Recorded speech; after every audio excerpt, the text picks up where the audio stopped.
Hello दोस्तों, हम लोग गैमेटोजेनेसिस में पढ़ रहे हैं क्लास 12 एनसीईआरटी बायोलॉजी का ह्यूमन रिप्रोडक्शन चैप्टर गैमेटोजेनेसिस पढ़ रहे हैं, जिसमें लास्ट लेक्चर में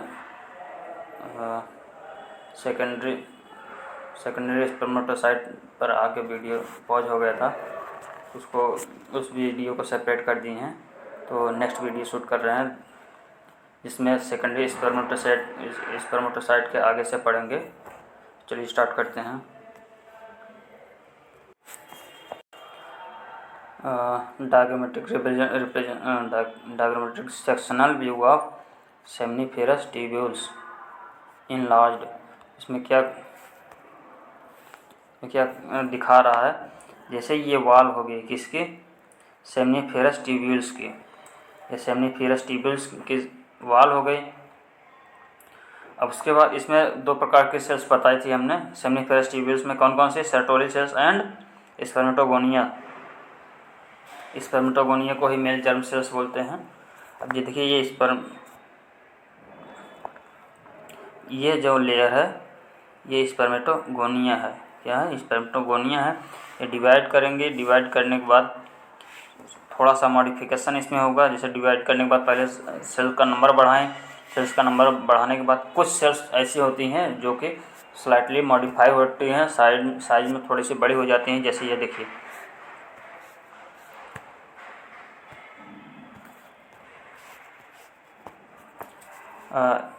ये सब तो स्पर्मेटोगोनिया थी, लेकिन इसी में से कुछ सेल, जैसे ये सेल हो गई, ये सेल हो गई, इसमें थोड़ा सा मॉडिफिकेशन हो गया। मॉडिफिकेशन होने के बाद इनको क्या बोल रहे हैं, प्राइमरी स्पर्मेटोसाइट। क्या बोल रहे हैं इनको? Primary spermatocyte. प्राइमरी स्पर्मेटोसाइट बोलने लगे इसको। ये क्या है? डिप्लॉयड। क्या है? डिप्लॉयड हैं।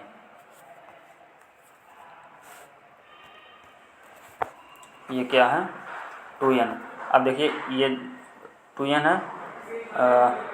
सेकेंडरी, इसमें से डिवीजन हुआ, मियासिस फर्स्ट हुआ। मियासिस फर्स्ट होने के बाद ये सेकेंडरी स्पर्मेटोसाइट बने, छोटी सेल्स।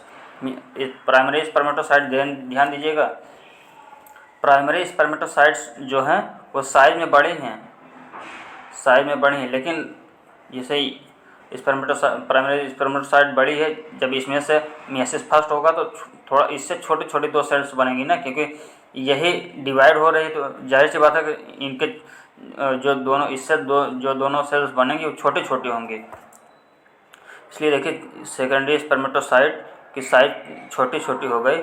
ये सेकेंडरी स्पर्मेटोसाइट्स हैं, ये हैप्लॉयड हो गई। क्या है?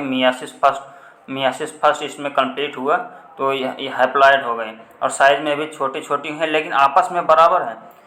प्राइमरी स्पर्मेटोसाइट से इनकी साइज छोटी है, लेकिन ये दोनों सेल्स जो डिवाइड होने के बाद बनी है सेकेंडरी स्पर्मेटोसाइट, ये आपस में एक बराबर हैं, इक्वल हैं साइज में, और प्लॉयड लेवल में भी इक्वल हैं, यानी दोनों हैप्लॉयड हैं।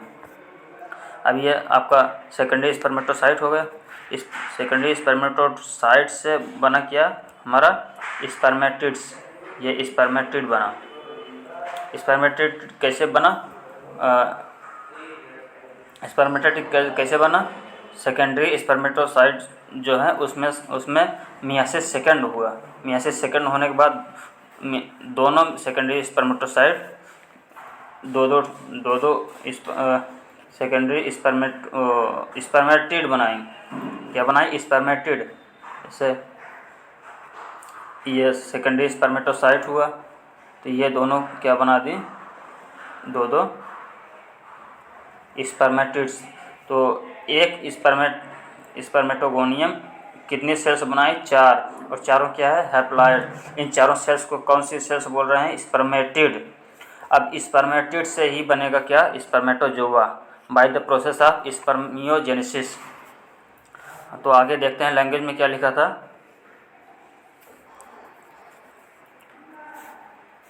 लैंग्वेज में लिखा है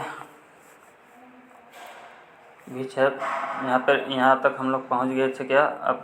primary spermatocytes completes first meiotic division या reductional division leading to formation of two equal haploid cells, equal and haploid cells, जिनको क्या बोला जा रहा है, secondary spermatocytes which have only 23 chromosomes, जिनमें 23 क्रोमोसोम्स ही केवल, या हैप्लॉइड है, इनको बोल सकते हैं, बोलते ही हैं, ये हैप्लॉइड सेल्स होती हैं। The secondary spermatocytes undergo second meiotic division. Second meiotic division क्या होता है, इक्वेशनल डिवीजन। इक्वेशनल डिवीजन मतलब इसमें प्लॉइडी लेवल में चेंज नहीं होता है।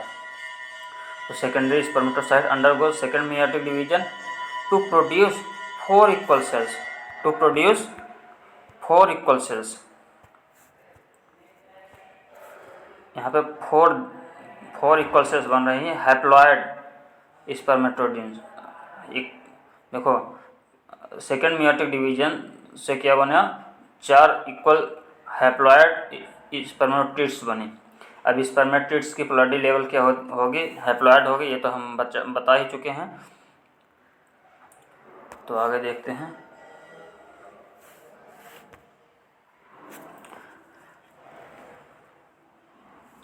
The spermatids are transformed. The spermatids are transformed.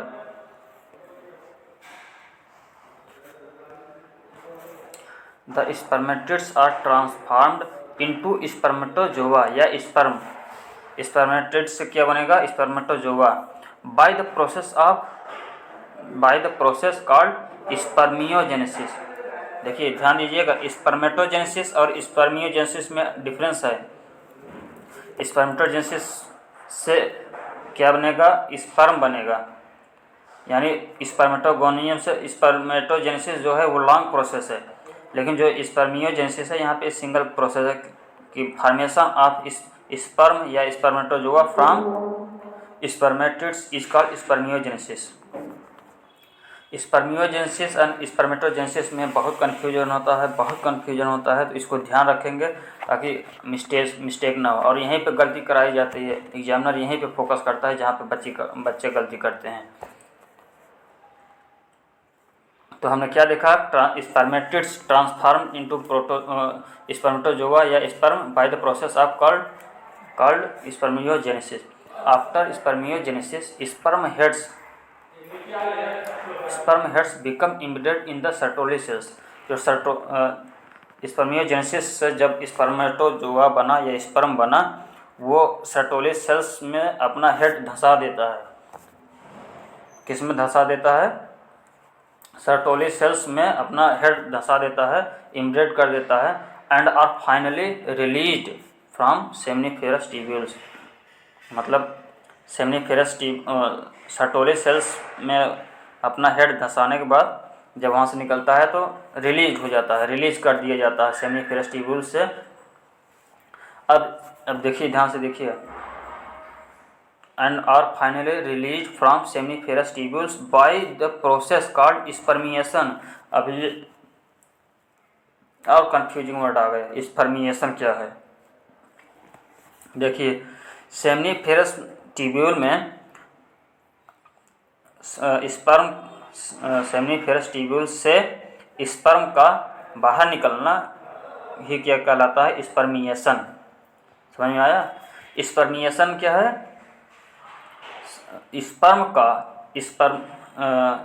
Sperm का सेमनीफेरस ट्यूब्यूल से बाहर निकलना ही क्या कहलाता है, स्पर्मिएशन।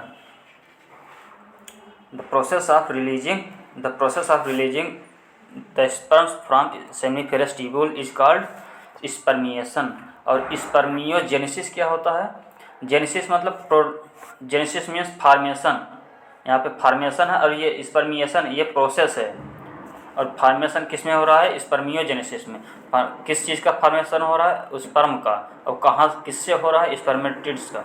स्पर्मियोजेनेसिस में क्या होता है, स्पर्मेटिड से स्पर्मेटोजोआ का फॉर्मेशन हो रहा है। लेकिन स्पर्मिएशन में क्या होगा, स्पर्म का सेमनीफेरस ट्यूब्यूल से बाहर निकलना है क्या कहा जा रहा है, spermiation.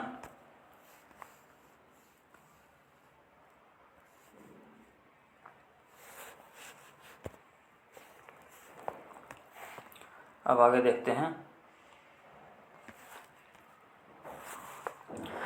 Spermatogenesis starts at the age of puberty, यानी स्पर्मेटोजेनेसिस का प्रोसेस कब स्टार्ट होता है? प्यूबर्टी के समय।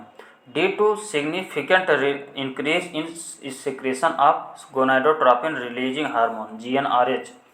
अब आप याद करिए कि आप एंडोक्राइन सिस्टम पढ़ चुके हैं क्लास 11th में, तो गोनाडोट्रोपिन रिलीजिंग हार्मोन कहाँ से निकलता है? हाइपोथैलेमस से। इसको शॉर्ट में क्या बोलते हैं? GnRH हाइपोथैलेमिक हार्मोन है। ये एक्ट कहाँ पे करता है? पिट्यूटरी ग्लैंड पे। पिट्यूटरी ग्लैंड के किस पार्ट पे करता है? Anterior pituitary. एंटीरियर पिट्यूटरी को और क्या बोलते हैं? दो नाम से और जाना जाता है पिट्यूटरी ग्लैंड को, एंटीरियर पिट्यूटरी ग्लैंड को। इसको बोलते हैं एडिनोहाइपोफाइसिस या पार्स डिस्टैलिस। तो ये लिखा है spermatogenesis start at the age of puberty due to significant, किसकी वजह से? Significant increase in secretion of gonadotropin. ध्यान रखिए, गोनाडोट्रोपिन का लेवल बढ़ने से, गोनाडोट्रोपिन रिलीजिंग हार्मोन का लेवल बढ़ने से ही क्या होता है? स्पर्मेटोजेनेसिस का प्रोसेस स्टार्ट होता है प्यूबर्टी के समय। उसके बाद लिखा है दिस इफ यू रिकॉल, मतलब आप याद करिए, this is a hypothalamic hormone. GnRH कौन सा हार्मोन है? Hypothalamic hormone. हाइपोथैलेमिक हार्मोन का मतलब है this is secreted by hypothalamus. तो GnRH कहाँ से सिक्रेट हो रहा है? हाइपोथैलेमस से। The increased levels of GnRH then acts at the pituitary, anterior pituitary. अभी हमने बताया कि हाइपोथैलेमिक हार्मोन है GnRH, एक्ट कहाँ पे करता है? एंटीरियर पिट्यूटरी पर। एंटीरियर पिट्यूटरी का दूसरा नाम क्या है? एडिनोहाइपोफाइसिस या pars distalis, and stimulates secretion of two gonadotropins. Gonadotropins, दो गोनाडोट्रोपिन्स कौन कौन से हैं? LH and FSH। LH ये लिखा है कि and stimulates the secretion of gonadotropin. गोनाडो सिक्रेशन करवाता है किससे? एंटीरियर पिट्यूटरी से। कौन करवाता है? GnRH। तो ये लिखा है कि stimulates the secretion of two gonadotropins, जिनको क्या बोल रहे हैं? LH या luteinizing hormone, and follicle stimulating hormone, जिसको FSH बोलते हैं। तो GnRH एंटीरियर पिट्यूटरी पर एक्ट करेगा for the secretion of two gonadotropins LH and FSH। उसके बाद आगे देखते हैं।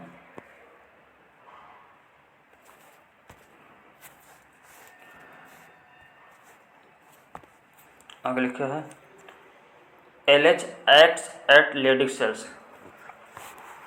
जो ल्यूटिनाइजिंग हार्मोन देखे, एंटीरियर पिट्यूटरी से दोनों गोनाडोट्रोपिन्स रिलीज होंगे, सिक्रेट भी होंगे, रिलीज भी होंगे वहीं से। सिक्रेट या रिलीज होने के बाद क्या करते हैं? LH जो होगा वो एक्ट करता है लेडिक सेल्स को। लेडिक सेल्स का दूसरा नाम क्या है? Interstitial cells. क्या करता है? इंटरस्टिशियल सेल्स, मतलब इसको बोलते हैं लेडिक सेल्स का दूसरा नाम है। और ये पाया कहाँ जाता है? सेमिनिफेरस ट्यूब्यूल्स के आउटर स्पेस में, यानी सेमिनिफेरस ट्यूब्यूल्स के बाहर का जो स्पेस होता है उसको बोलते हैं इंटरस्टिशियल स्पेस। उसी में क्या पाया जाता है? Leydig cells. तो LH acts at Leydig cells या interstitial cells and stimulates synthesis and secretion of androgens।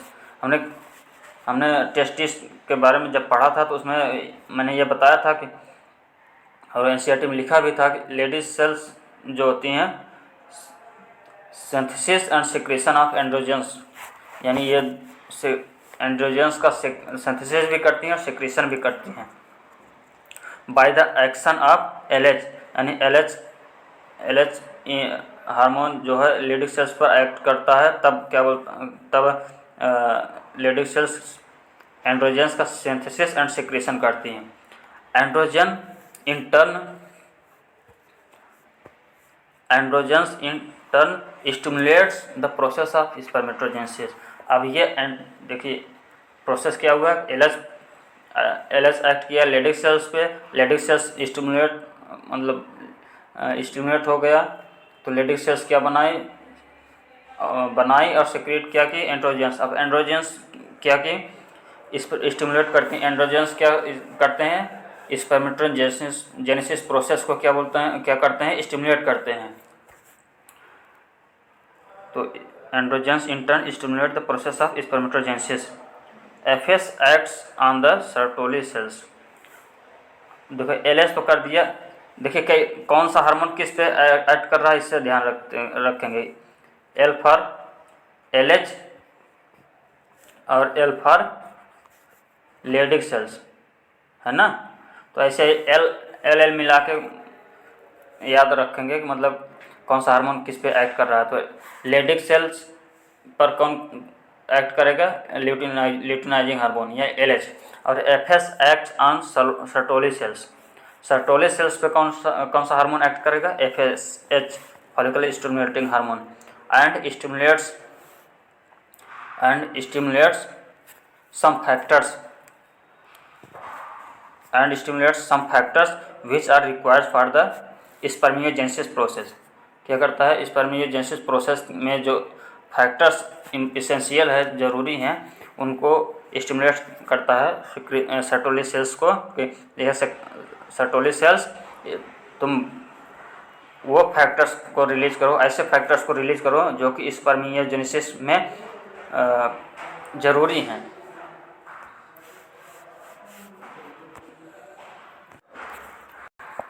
यही लिखा है कि FSH जब एक्ट करती हैं सर्टोली सेल्स पे एक्ट करती हैं तो वो स्टिमुलेट क्या करती हैं,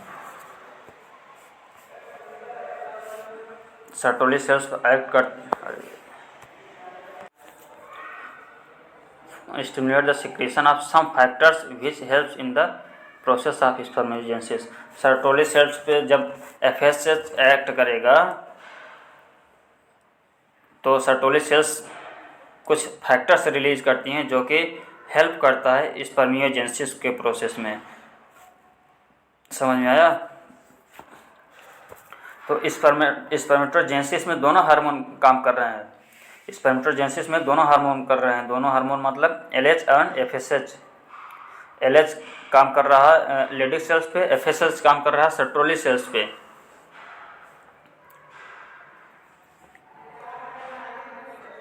है ना। तो यहाँ तक हमने कंप्लीट किया।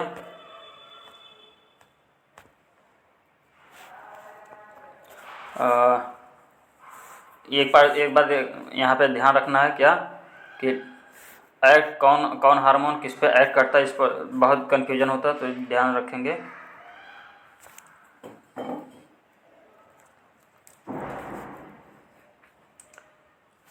LH एक्ट करता है लेडिक सेल पे, और फॉलिकुलर स्टिमुलेटिंग हार्मोन FSH जो है किस पे एक्ट करता है,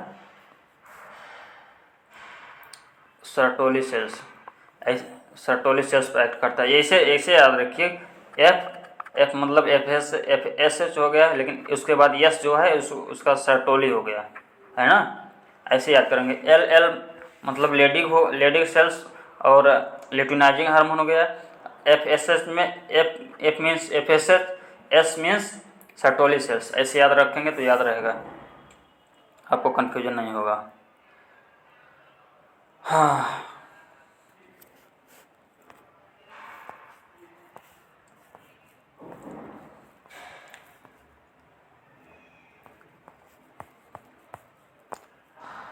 ये फिगर हम लोग देख ही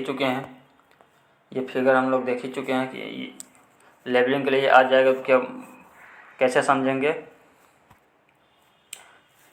ये इस लाइन से जो अटैच होंगे उनको क्या बोला जाएगा, स्पर्मेटोगोनिया। अब इससे इसके ऊपर वाली जो लेयर है, इसमें ये वाली जो लेयर, ये जो सेल्स हैं इस प्राइमरी स्पर्मेटोसाइट्स हैं। अब इनसे छोटे जो इन्हीं की तरह छोटे छोटे दो सेल्स होंगे, इनको सेकेंडरी स्पर्मेटोसाइट बोलेंगे। उसके बाद थोड़ा सा और बाहर जाएंगे तो ये स्पर्मेटिड हो गया। स्पर्मेटिड और स्पर्मेटोसाइट में डिफरेंस क्या होगा, स्पर्मेटिड जो है स्पर्मेटिड और स्पर्मेटोजोआ में क्या डिफरेंस होगा। स्पर्मेटिड जो है वो बड़ी है साइज में, और स्पर्मेटोजो क्या है, वो बाहर की साइड है और छोटी है। एनसीईआरटी से क्वेश्चन आता है कि इसी के लिए हम लोग एनसीईआरटी को ही पहचानने का तरीका बता रहे हैं, किसी तरह से याद रहे कि कौन सा नाम किसका है। लेबलिंग अच्छे से आनी चाहिए। तो हम आगे बढ़ते हैं।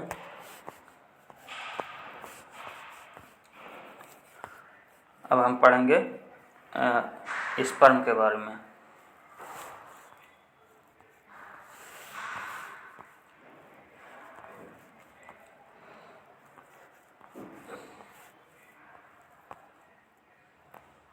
तो बहुत बड़ा दिख रहा है, चलिए।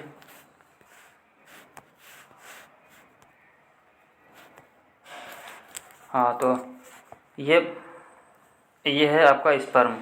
क्या है? स्पर्म। स्पर्म के 4 पार्ट्स होते हैं। कौन कौन? हेड, नेक, मिडिल पीस और टेल। HNM।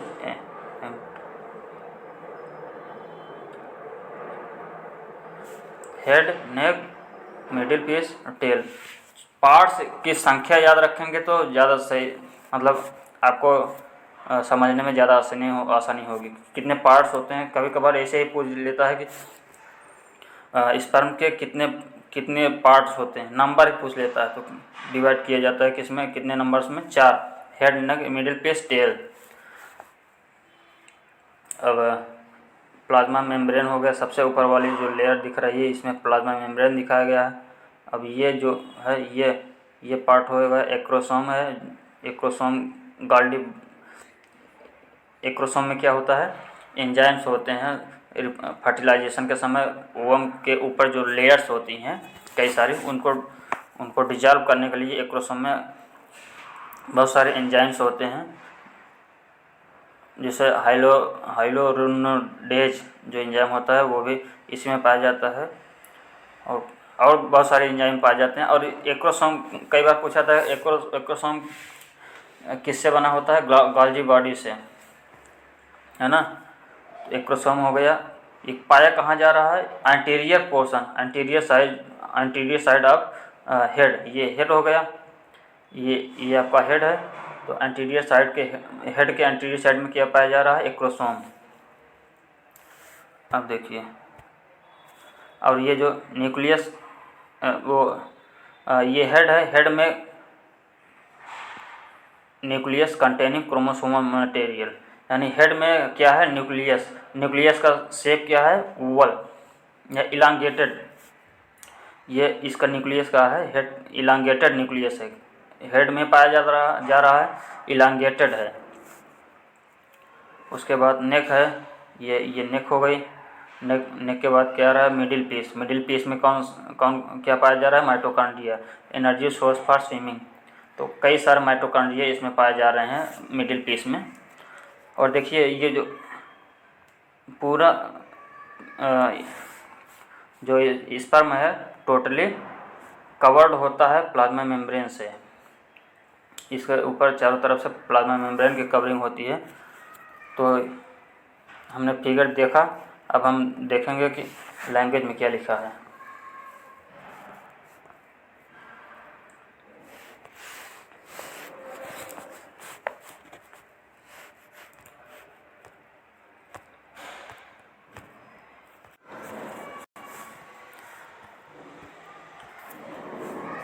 अब हम देखते हैं लैंग्वेज में क्या लिखा है।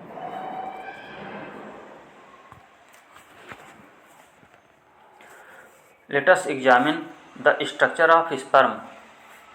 स्ट्रक्चर ऑफ स्पर्म के बारे में देख रहे हैं। It is microscopic structure. ध्यान दीजिएगा, कहीं पे माइक्रोस्कोपिक लिख देता है तो कहीं पर माइक्रोस्कोपिक लिख देता है। आई की जगह अगर ए लिख दिया तो समझ लीजिए आपके नंबर कम होने हैं, क्योंकि आई की जगह ए लिख दिया तो समझ लीजिए माइक्रो मीन्स होता है, माइक्रो मीन्स छोटा, माइक्रो मतलब सब बहुत छोटा, और स्कोपिक मतलब दिखाई देने वाला, यानी बहुत छोटा जो होता है स्ट्रक्चर में उसको माइक्रोस्कोपिक बोलते हैं, जिसको देखने के लिए माइक्रोस्कोप की ज़रूरत होती है। हम नेकेड आइज से इसको नहीं देख सकते हैं। तो इसलिए कहा गया it is microscopic structure composed of, अब ध्यान देना, कंपोज्ड ऑफ 4 पार्ट्स, कौन कौन से? Head, neck, a middle piece और टेल, है ना, ये 4 पार्ट्स हो गए। अब plasma membrane involves the whole body of sperm, पूरी बॉडी को एक इन्वॉल्व कवर करती है, जो कि होती है क्या? Plasma membrane. Plasma membrane involves whole body of sperm. The sperm head contains an enlarged haploid nucleus. तो अगर पहला सवाल ये करेगा कि स्पर्म के हेड में कौन सा सेल ऑर्गेनेल पाया जाता है, तो क्या बताएंगे? न्यूक्लियस, है ना। Nucleus is present in the head of sperm. उसके बाद हेड का शेप पूछ लेगा, क्या पूछ लेगा? हेड का शेप क्या होगा? हेड का शेप क्या है? इलांगेटेड न्यूक्लियस का शेप क्या है? हैप्लॉइड है और इलांगेटेड है। तो elongated haploid nucleus is present in head of sperm. The anterior portion of head is covered bye cap like structure. अब देखिए, कैप लाइक स्ट्रक्चर जब स्पर्म में बोल देगा तो समझ लेना कि किसके लिए बोल रहा है? एक्रोसोम के लिए। तो इसका भी कैप लाइक, ये भी ध्यान रखना कि कैप लाइक स्ट्रक्चर स्पर्म में किसका होता है? तो एक्रोसोम का। यहाँ पे इसको फिर से रिवाइज कर लेते हैं। The sperm head contains an elongated haploid nucleus, the interior portion of which is covered by a cap like structure. और इस कैप लाइक स्ट्रक्चर को क्या बोलते हैं? Acrosome. The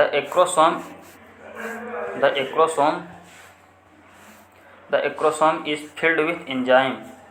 the acrosome is filled with enzymes that helps in the fertilization of ovum. Ovum के fertilization के समय ovum में कई लेयर्स होती हैं, तो उनको पेनिट्रेट करने के लिए, उनको डिजॉल्व करने के लिए इस एक्रोसोम में बहुत सारे एंजाइम्स पाए जाते हैं। तो वही लिख रहा है acrosome is filled with enzymes that helps in the fertilization of ovum, है ना।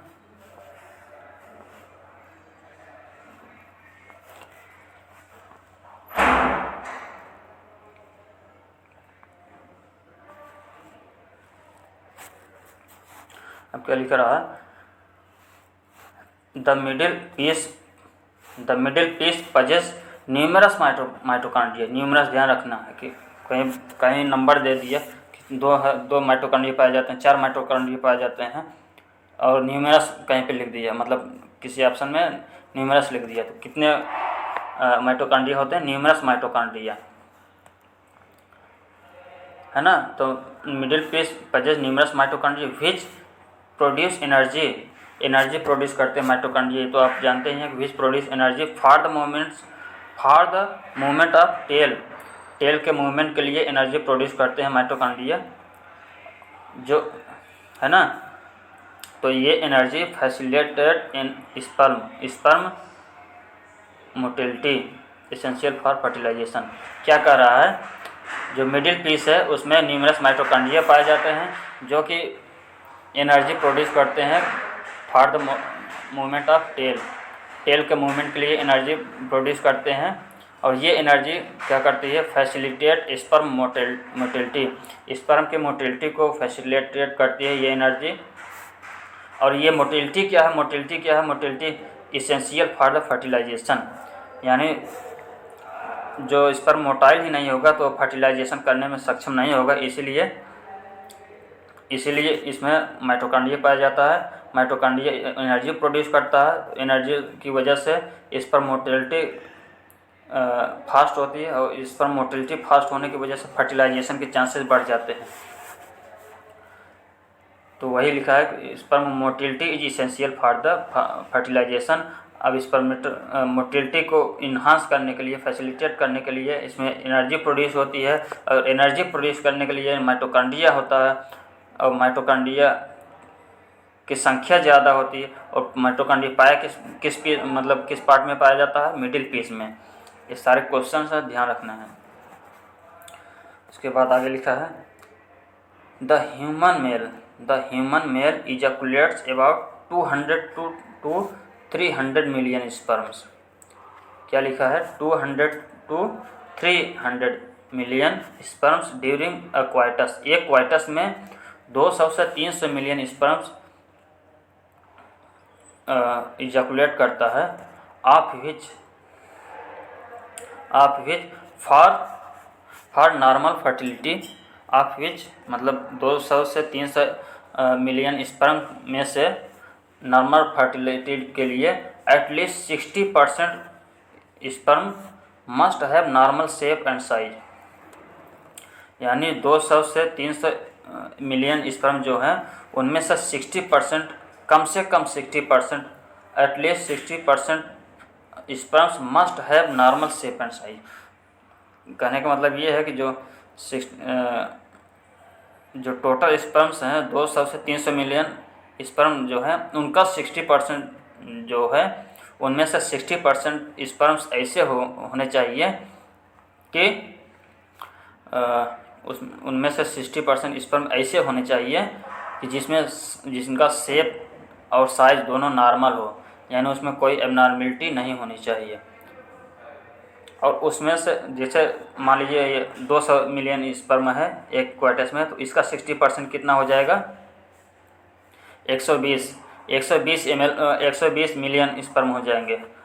यानी कम से कम 120 मिलियन स्पर्म ऐसे होने चाहिए जो नॉर्मल शेप और साइज़ के होने चाहिए, है ना। और उसमें लिखा है एट लीस्ट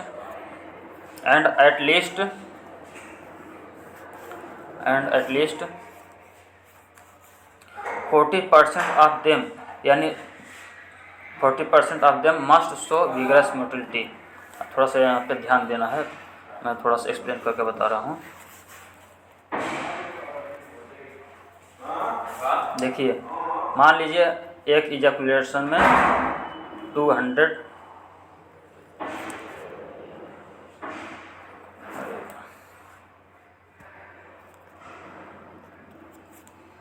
माना कि एक इजैकुलेटर में एक इजैकुलेशन में 200 ml और 200 मिलियन स्पर्म हैं।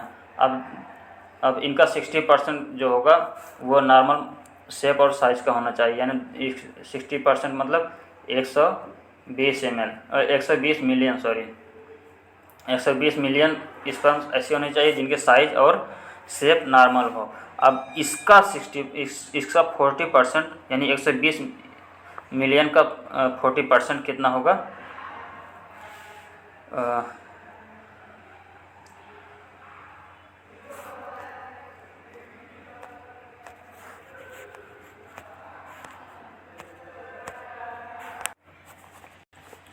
तो 120 मिलियन का 40% कितना होगा?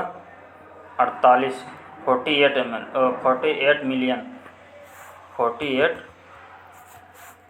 48 मिलियन, यानी 100 हमने क्या माना था? 200 मिलियन स्पर्म है एक इजैकुलेशन में। उसके बाद हमको देखना है कि नॉर्मल फर्टिलिटी है कि नहीं मतलब उस मेल में नॉर्मल फर्टिलिटी है कि नहीं। तो उसका हम चेक करेंगे कि उसका 60% कम से कम स्पर्म ऐसा होना चाहिए जिसका नॉर्मल शेप और साइज हो। अब 120 मिलियन या 60% जो है उसका निकालेंगे 40%। अब कम से कम उसका 40% ऐसा होना चाहिए जिसमें विगरस मोटिलिटी हो, है ना।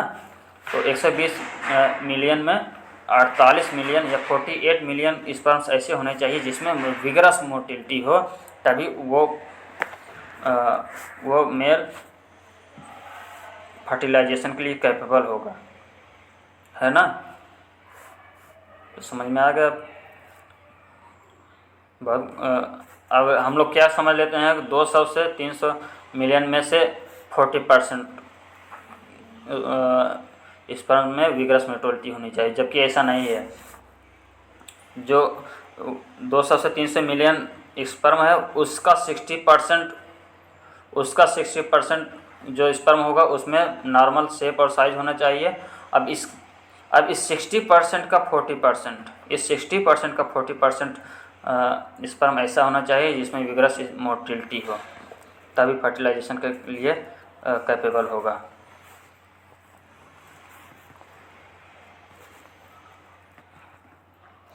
अब हम देखेंगे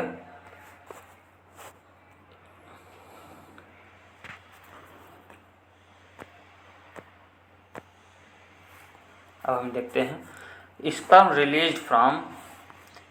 released from seminiferous tubules. Sperm released from the seminiferous tubules are transported by accessory ducts. Sperm released from seminiferous tubules से रिलीज होने के बाद sperms are transported by accessory ducts. अब हमारा सवाल ये है कि इस एसेसरी डक्ट्स में कौन कौन से डक्ट्स हमने बताया था, आपको याद होना चाहिए, नहीं याद है तो याद करिए कि ये ज़रूरी है कि आपको पीछे का पार्ट जो है वो ऑलरेडी कवर्ड होना चाहिए, तभी आगे का पार्ट पढ़ने में मज़ा आता है ना।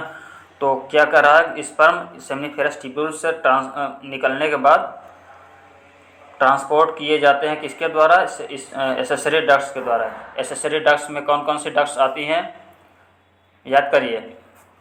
रेटेड टेस्टिस, यहीं पे लिख दे रहा हूँ, रेटेड टेस्टिस, उसके बाद एपिडिडाइमिस, उसके बाद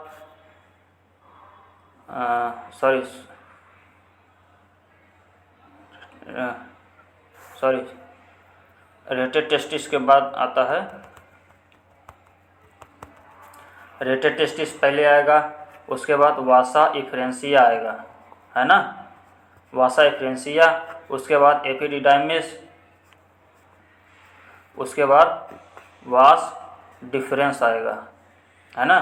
तो ये 4 एसेसरी डक्ट्स हमने बताए थे मेल टेस्टिस में, कौन कौन सी, रेटेड टेस्टिस, वासा इफ्रेंसिया, एपिडिडाइमिस, वास डिफरेंस। ये चारों के बारे में यही कहा जा रहा है कि सेमिनिफेरस ट्यूब्यूल से स्पर्म जब रिलीज होता है तो ट्रांसपोर्ट किसके द्वारा होता है, एसेसरी डक्ट्स के द्वारा। एसेसरी डक्ट्स 4 होती हैं, रेटेड टेस्टिस, वासा इफ्रेंसिया, एपिडिडाइमिस और वास डिफरेंस। हाँ, तो अब हम आगे चलते हैं। Secretion of epididymis, vas deferens. Epididymis, vas deferens, seminal vesicle and prostate are essential for maturation and motility of sperms. क्या कर रहा है, देखिए, सिक्रेशंस ऑफ एपिडिडाइमिस, यानी कह रहा है कि इस एपिडिडाइमिस और वास डिफरेंस, इन दोनों से भी सिक्रेशन होता है। क्या होता है, सबसे पहले ये जानें कि केवल ये ट्रांसपोर्ट का ही काम नहीं करते, ये जो एसेसरी डक्ट्स हैं केवल ट्रांसपोर्ट का काम नहीं करती, कुछ सिक्रेशंस भी करती हैं। पहली बात तो ये हो गई। और दूसरी बात क्या है कि secretions of epididymis and vas deferens, seminal vesicle and prostate are essential for the maturation and motility of sperms.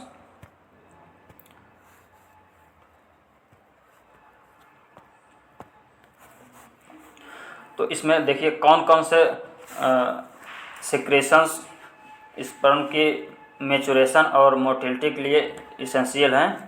पहला ऐसे देखिए, दो एसेसरी डक्ट्स हैं और 2 एसेसरी ग्लैंड्स हैं, है ना। 2 एसेसरी डक्ट हैं, 2 एसेसरी ग्लैंड्स हैं। दोनों एसेसरी डक्ट्स कौन कौन सी हैं, चार एसेसरी डक्ट्स हमने बताया था। लास्ट के दोनों एसेसरी डक्ट्स कौन कौन से होंगे, एपिडिडाइमिस और वास डिफरेंस, है ना। और 2 ग्लैंड्स कौन कौन सी हैं, ग्लैंड्स देखिए, 2 ग्लैंड जो एसेसरी डक्ट्स हैं वो लास्ट वाली हैं, और एसेसरी ग्लैंड्स क्या हैं, कौन कौन सी हैं, वो पहले वाली कौन कौन सी है, seminal vesicle and prostate glands, है ना।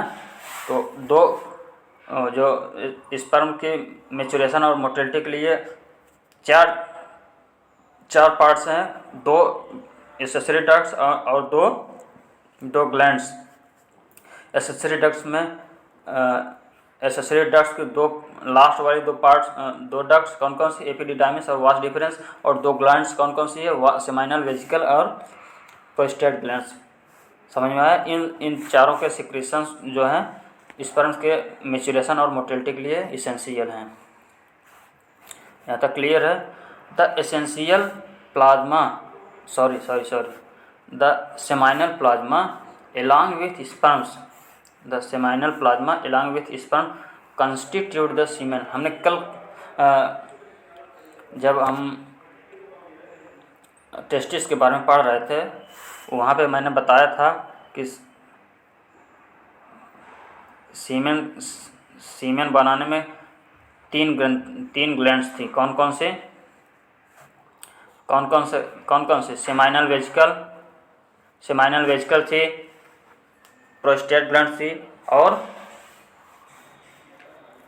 कौन से ग्लैंड थी, बल्बो यूरेथ्रल ग्लैंड्स, या इसको बोलते थे काउपर्स ग्लैंड या बल्बो यूरेथ्रल ग्लैंड्स।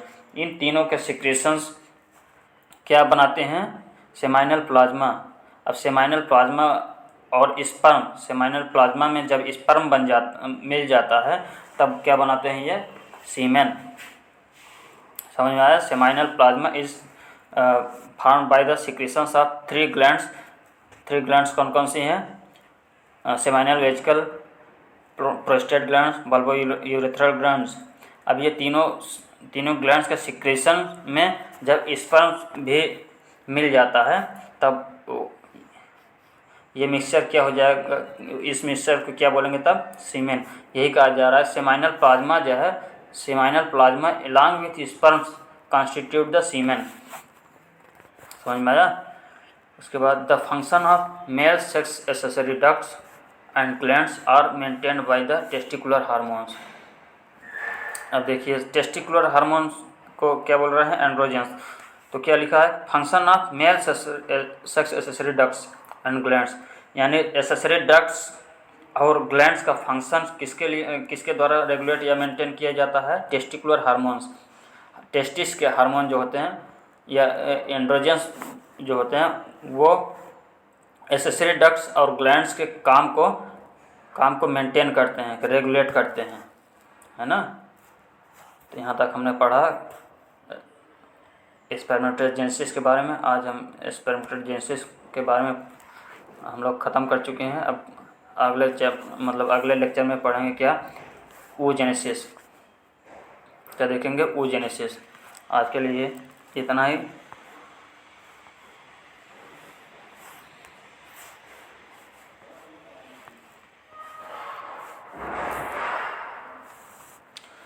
तो दोस्तों हम लोग स्पर्मेटोजेनेसिस पढ़ चुके हैं। अब आगे लेक्चर में हम oogenesis पढ़ेंगे। oogenesis के बाद अभी बहुत सारे टॉपिक हैं, जैसे फर्टिलाइजेशन हो गया, गेस्टेशन हो गया, ऐसे जो टॉपिक है आगे हम धीरे धीरे कवर करते रहेंगे। तो ये लास्ट वीडियो को रोकते हैं, बहुत टाइम हो गया।